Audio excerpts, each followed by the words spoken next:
दोस्तों इस वीडियो के अंदर हम एंटनी वेस्ट के क्वार्टरली नंबर्स के बारे में बात करेंगे और जानेंगे कि अब आपको एंटनी वेस्ट के अंदर इन्वेस्ट करना चाहिए या नहीं। चलिए शुरू करते हैं। तो देखिए यहाँ पे जो पिछले क्वार्टर के कंपैरिजन में जो कंपनी का रेवेन्यू है वो यहाँ पे 8% बढ़कर 145 करोड़ का यहाँ पे कंपनी का टोटल रेवेन्यू इस क्वार्टर में निकल कर आया है। तो अगर आप देखोगे क्वार्टरली बेसिस पे ये ग्रोथ अच्छी है। उसके अलावा अगर हम प्रॉफिटेबिलिटी की बात करें तो वो यहाँ पे 46% से बढ़कर 22 करोड़ का यहाँ पे कंपनी का टोटल नेट प्रॉफिट इस क्वार्टर में निकल कर आया है। तो अगर आप देखोगे क्वार्टरली बेसिस का रेवेन्यू का नंबर भी अच्छा है और प्रॉफिटेबिलिटी वाला नंबर भी अच्छा है।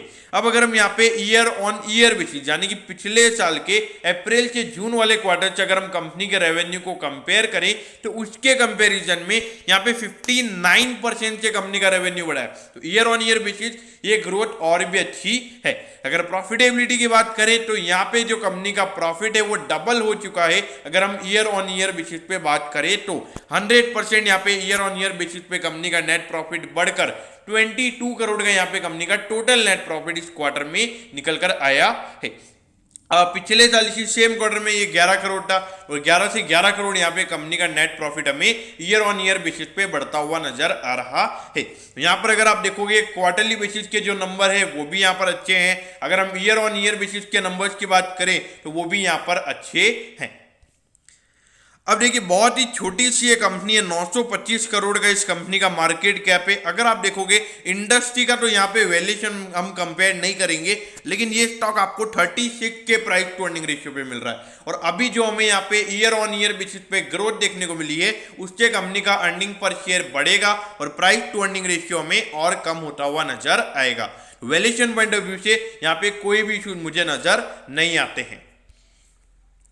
अब ये देखिए पिछले 4 साल से अगर हम देखें तो कंसिस्टेंटली यहाँ पे जो कंपनी के रेवेन्यूज है उनमें हमको ग्रोथ देखने को मिल रही है। हाँ ऑल्दो पिछले साल थोड़ा कोविड था तो उसकी वजह से ज्यादा ग्रोथ देखने को नहीं मिली, लेकिन 3 से 4% की ग्रोथ फिर भी कंपनी ने दिखाई थी।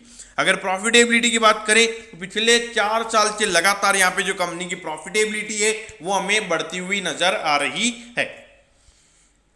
अब ये देखिए 336 पे यहाँ पे एंटनी वेस्ट का स्टॉक अभी ट्रेड हो रहा है और ये इसी साल लगभग लिस्ट हुआ था। और इस साल का जहां तक कि मुझे याद है ये सबसे एक पहली ऐसी कंपनी थी जो 2021 में लिस्ट हुई थी। 1 जनवरी को ये स्टॉक लिस्ट हुआ था। तो एंटनी वेस्ट की अगर हम बात करें तो अभी अराउंड इश्यू प्राइस के लगभग ये स्टॉक अभी ट्रेड हो रहा है। तो देखिए अभी क्वार्टरली बेसिस के जो नंबर हैं वो यहाँ पे काफी अच्छे आए हैं। मेरे ख्याल से स्टॉक यहाँ पे पॉजिटिव रिएक्ट कर सकता है।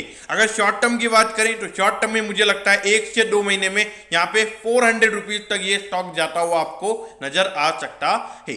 अब अगर उसके बाद अगर हम बात करें लॉन्ग टर्म की, देखिए अगर लॉन्ग टर्म के लिए इन्वेस्ट किया हुआ है बने रहिए। मेन बात है कि कोई कॉम्पिटिटर नहीं है और अगर इनके कोई क्वार्टर एकदम आउटस्टैंडिंग निकलते हैं तो वहां पे सीधा 30 से 40% ये स्टॉक हमें 1 महीने में अपवर्ड मूवमेंट दे सकता है। तो इसीलिए मेरे ख्याल से आप बिलीव करते कि क्या आने वाले टाइम पे इंडिया एकदम स्वच्छ बनेगा, तो मेरे ख्याल से आपको इस कंपनी में इन्वेस्ट करना चाहिए। अगर उसके अलावा जिन लोगों ने इसमें इन्वेस्ट किया हुआ है बने रहिए, कोई इश्यूज नहीं है। लॉन्ग टर्म के लिए भी ये स्टॉक मुझे अच्छा नजर आता है। दोस्तों मैं होप करता हूं कि एंटनी वेस्ट हैंडलिंग सेल के क्वार्टरली नंबर्स के बारे में आपको सब कुछ पता चल गया होगा।